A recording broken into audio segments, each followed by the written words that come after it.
Bismillahirrahmanirrahim. Elhamdülillahi Rabbil alemin. Həmd olsun aləmlərin Rəbbi olan Allahımıza.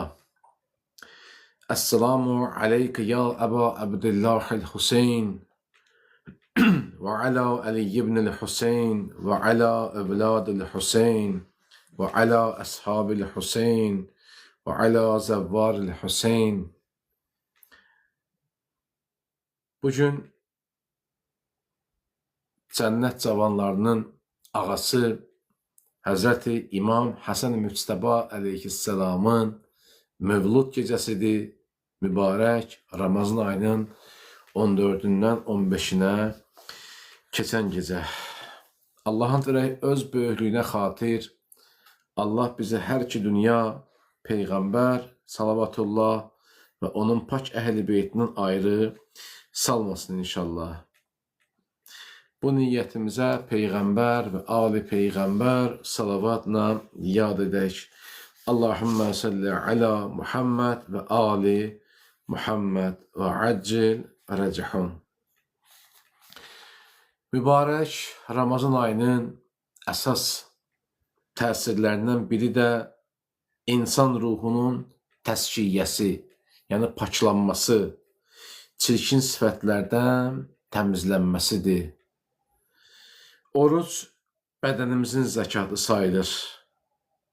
Ramazan ayında biz eyni zamanda ruhumuzu, mənəviyyatımızı da o pisliklər, çirkinliklərdən təmizləyirik.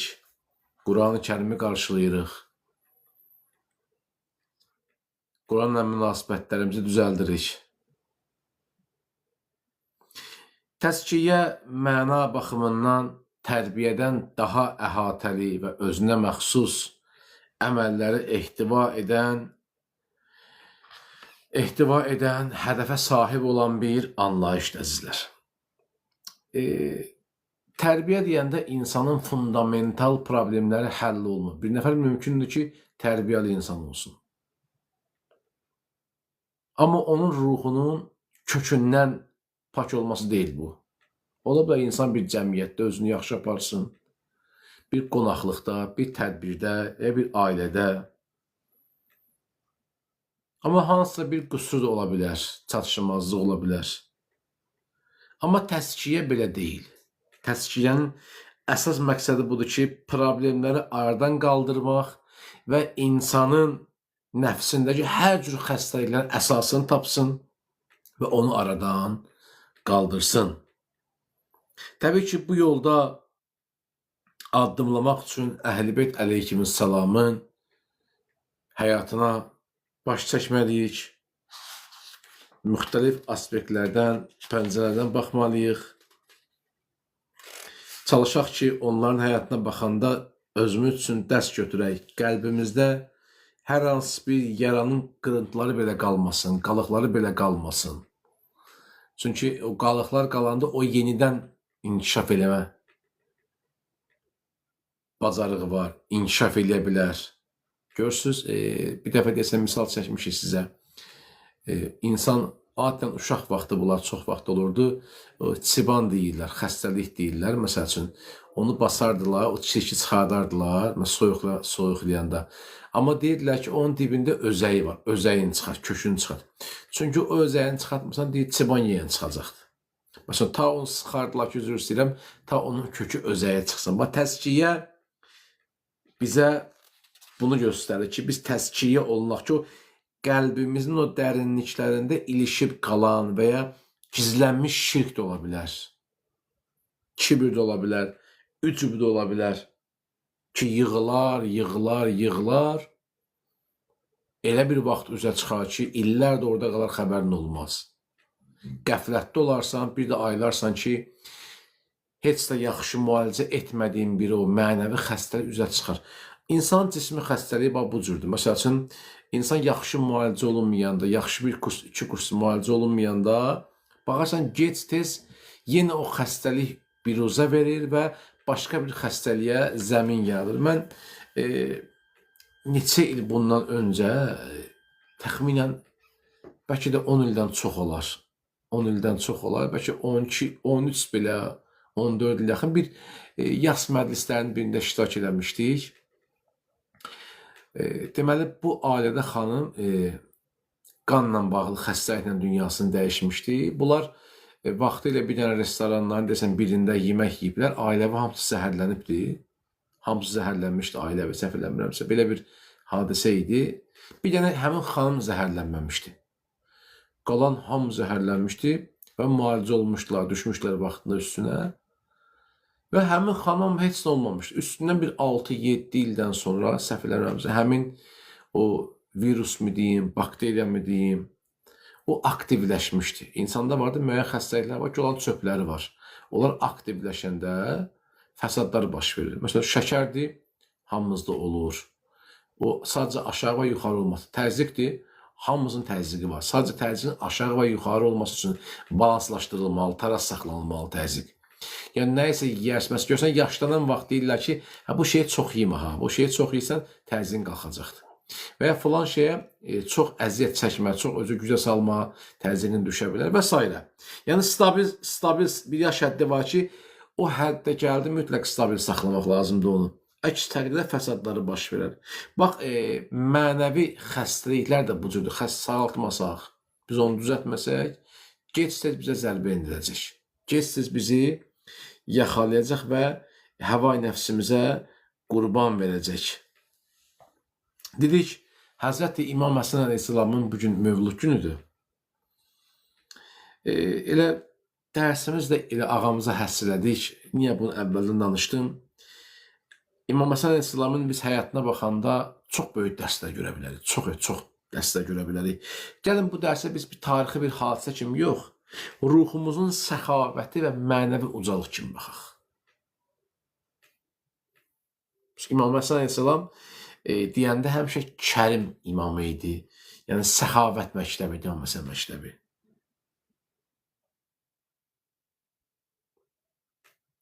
Həyatına baxanda biz kəramətli və səxavətli şəxsin nümunəsini görürük. Bilirsiniz, səxavət təkcə pul vermək deyil, qəlbi də paylamaqdır. Səxavətli olmaq təhsilə bu deyil ki, ancaq pulum olsun, sədəqə verim, yaxşı işlər görüm, ehsanlar verim, tədbirlər keçirdim, məclislər təşkil edeyim. Yox, sədəqə təkcə bu deyil. Həm də insan qəlbini fəda eləsin. Nə deməkdir kərim? Kərim olmaq səxavətli olmağın zirvəsidir. Kərim şəxslər daha fədakardır. Nə deyil, Allah kərimdir. Allah nə qədər insana ehsan eləyir. Günah eləyir, amma günah eləməyinə baxmayaraq Allah yenə insana rəhm eləyir. Onun ruzisini verir. Baxmırsan günahkarsan, amma sənə ruzi verir. Bu kərimdir.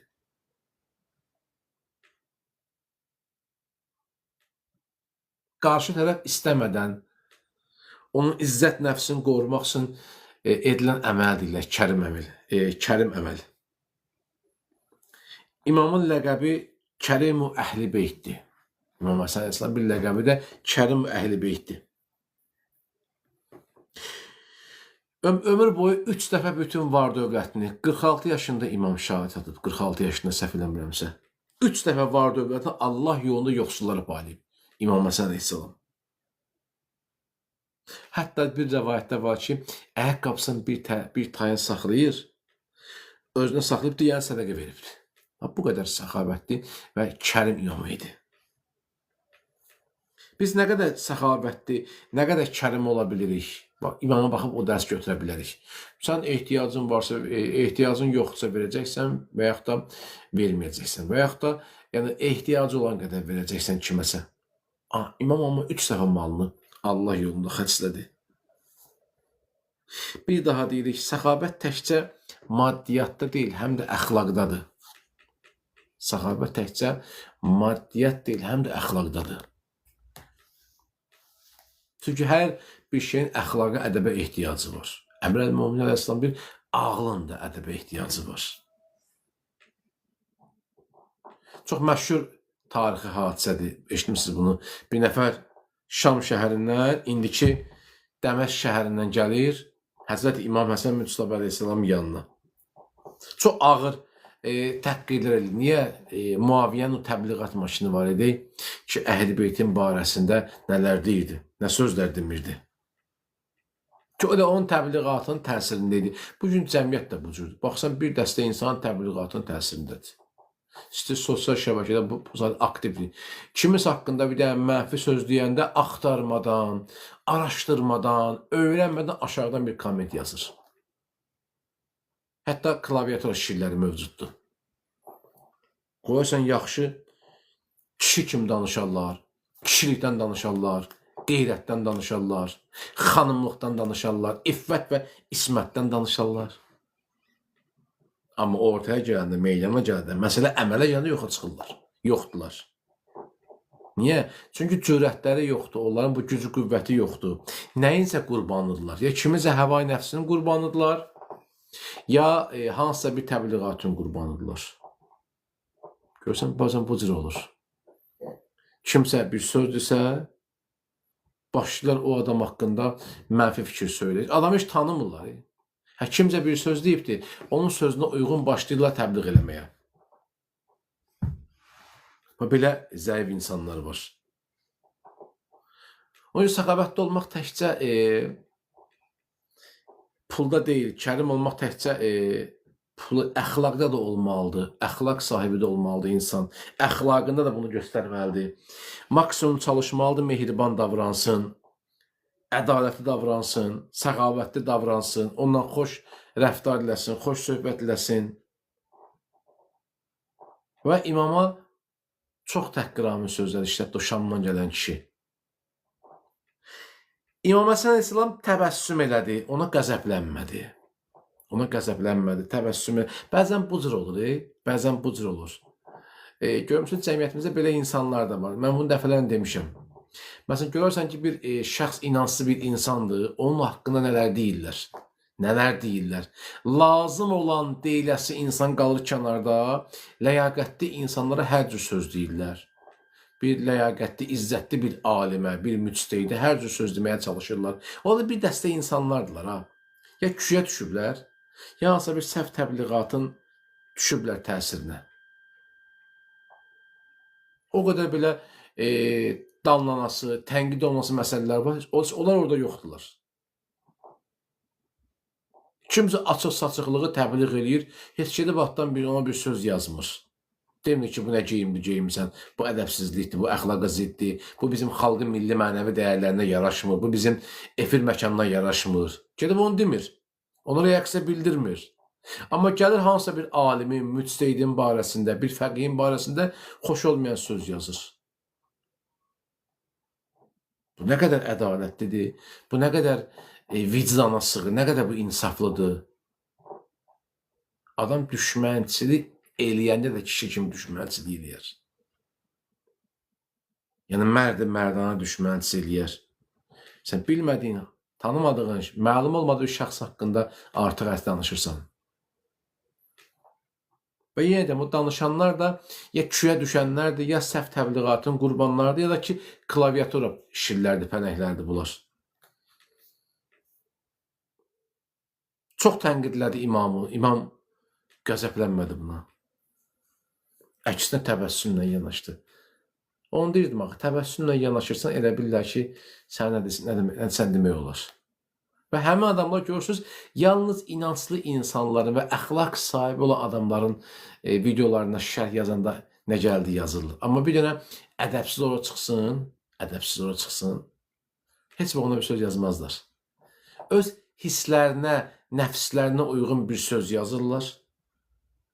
Niyə? Çünki bilir ki, onu artıq əsil yazsa, o da onun ailəsinin ünvanını ədəbsiz sözləşdirəcəkdir. Amma bilir ki, bir ədəbli, bir inansız bunu yazmayacaq. Çünki inansız bilir ki, o inansız əxlaq sahibidir. İnansız onun yerində olmayacaq, ona qoşulmayacaq. Ona görə ədəbsiz və əxlaqsız insanlara ən yaxşı cavab sakit durmaqdır. Sükut eləməkdir. Və ya bacara bilsəz, onlara qəzəblənməməkdir. Hirslənməməkdir. Bu, onlar üçün ən böyük faciədir. Ən böyük faciədir. Yəni, o həddə çatdırmayasan ki, xülasə, bunu saxlayaq, bu başqa mövzudur, uzun getməsin. İmam bu adama dedi ki, görünürsən qəribsən. Əgər açsansa, səni doyuruq. Əgər qalmağa yerin yoxdursa, bizə qonaq gəl, əgər ehtiyacın varsa, ödəyək. Şəxs çox təəccüb elədi.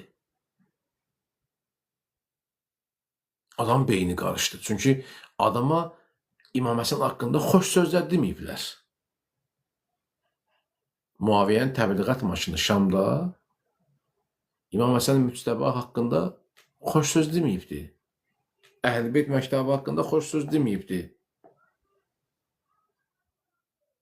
Ancaq eşitdiyinə uyub gəlib bu adıma. Baxdı, gördü, yox, Muaviyyənin təbliğ etdiyi şəxsdən bu adamda fərq var. Bu adam o deyil. Deyir, mən bura gələnə qədər, indi mən çox xəzər çəkirəm. Deyir, mən bura gələnə qədər, mənim nəzərimdə siz yer üzərində ən çox nifrət etdiyim şəxs idiniz. İndi amma siz mənə hamıdan daha çox əzizsiniz. Bax, bu da həqiqi imamət və dindarlıq budur. Fəda eləmək. Adamlar var, görsən, bəzən ailəsinə özünü fəda elə haqqın yolunda. İnsanlar var.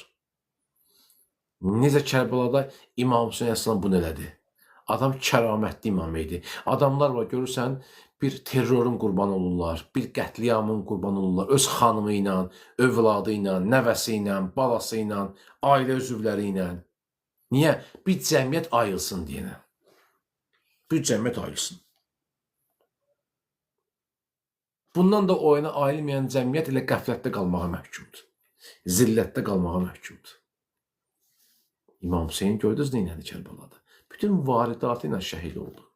Ki, zaman zamanda onun yolunu getmək istəyən seyyidlər, alimlər bu cür ediblər. Bu gün də var.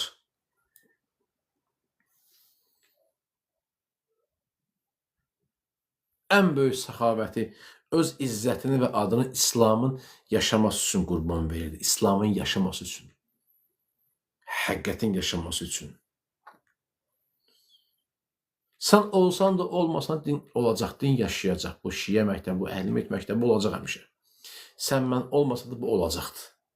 Amma bu zaman axarında bizim bir iş görməyimiz bizə xeyirdir. Və kimisə ayıltmağımız üçün yaxşı işlər görə bilərik, vasitə ola bilərik. İmam Həsən bunu elədi.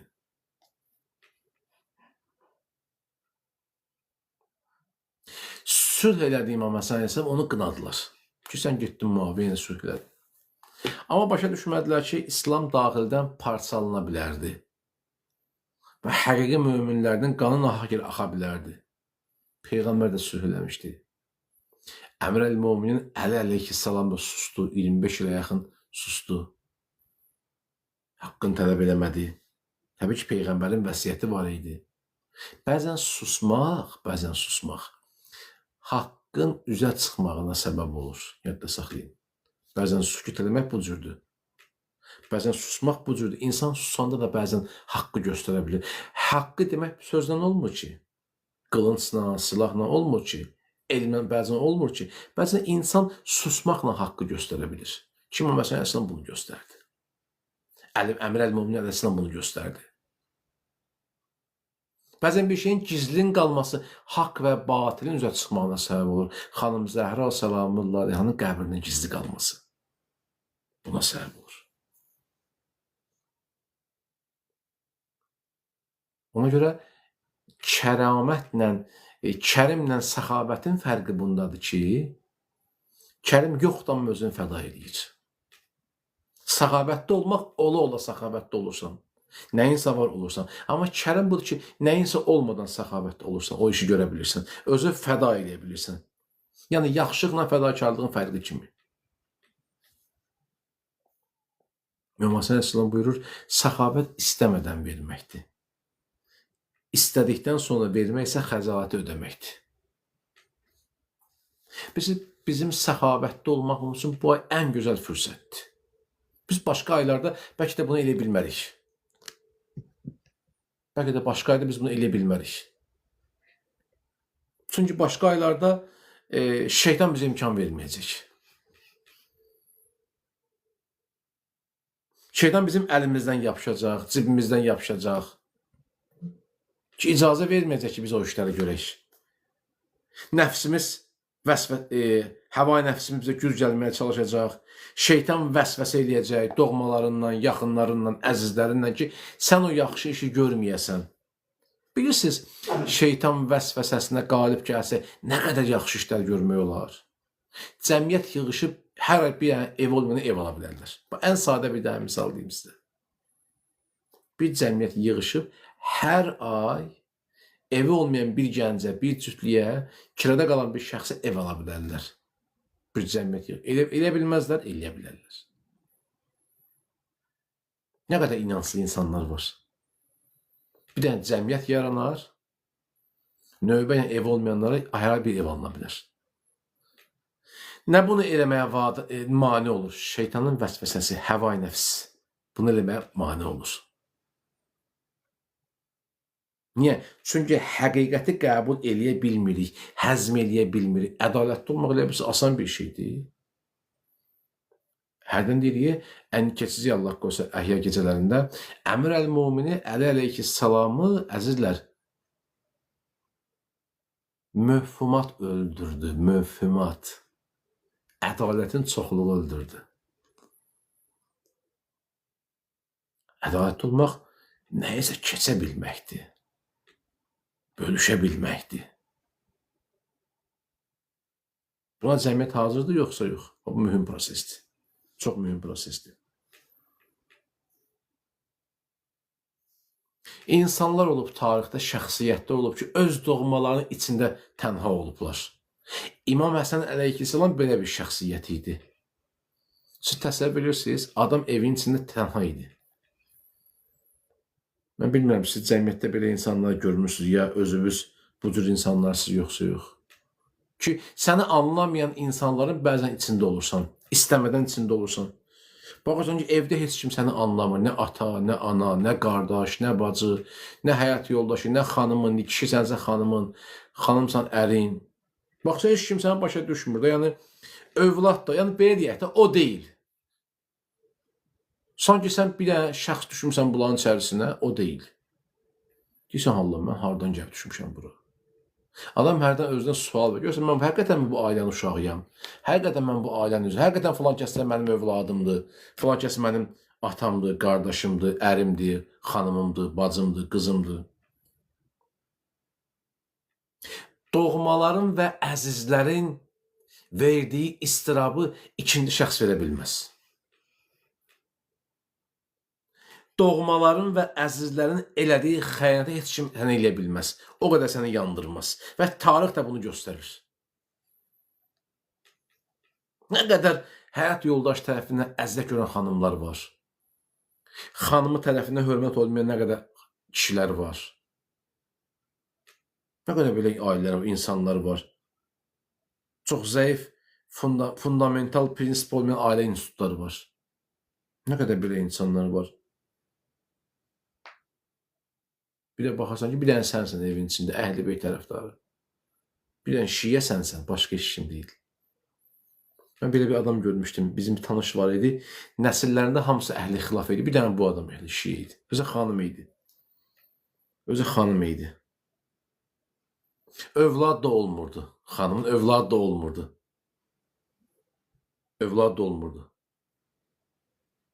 Çünki şiyə olmaq məqamdır. Şiyə bir məzhəb deyil ki. Şiə olmaq məqamdır. Məzhəb də ölü şiə. Yəni, Əhl-i-Beyti sevəsən, Əhl-i-Beytin vilayətində olasan, tərəfində olasan, haqqın tərəfində olasan, bugün açıq-aşkar cəmiyyətdə bunu görürsünüz. Bugün dünyanın apardığı mübarizə Əhl-i-Beyt məktəbindəndir. Xülasə, bir nəfər var idi. Bəzən də bu cür olur. Hamı bir yana, sən bir yana qalırsan. Ki, bir nəfər var idi, xanım idi. Çox yaxşı tanıyırdıq. Ki, qohumunda, əqrabasında, yaxınlarında hamısı əhli xilaf idi. Bir dənə bu əhli şiə xanım idi. Övlad da olmurdu. Övlad da olmurdu. Nə imtahanlardan keçdi bu adam, nə imtahanlardan keçdi. Bilirsiniz. Çox yaxşı tanıyıram. Tələbəlik vaxtlarından. Adamın 7 ildə övladı olmadı. Ağır imtahanlardan keçdi. Və nəhayət gəldi, ailə həyatı qurdu. Adamın övladı da oldu. Və deyir, mən bir daha şahid oldum ki, bir daha əmin oldum ki, bu bir dənə məqamdır. Bu məqamda olmaq üçün Allah məni mütləq imtahan eləməli idi. Ona görə başa düşə bildim ki, hər kəs Əhl-i-Beyt yolunda ola bilmir. İstəsə də ola bilmir. Niyə? Çünki Əhl-i-Beytin yolu fədakarlıq tələb eləyir.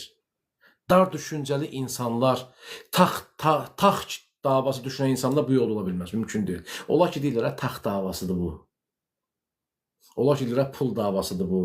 Onlar qəlbi qara insanlardılar. Məhdud düşüncəli insanlardılar. Təfəkkür eləməyən insanlardılar. Zahirə aldıran insanlardılar. Yadda saxlayın, bu tip adamlar ya aldanıblar həyatlarında, ya bunları möhkəm aldadıblar, ya bu adamlar həyatda xoşbəxtdir. Ya, bunu tam səmimi deyirəm. Tam səmimi deyirəm sizə. Xoşbəxt olmayan insanlar Əhl-i-Beyt məktəbində yoxdular.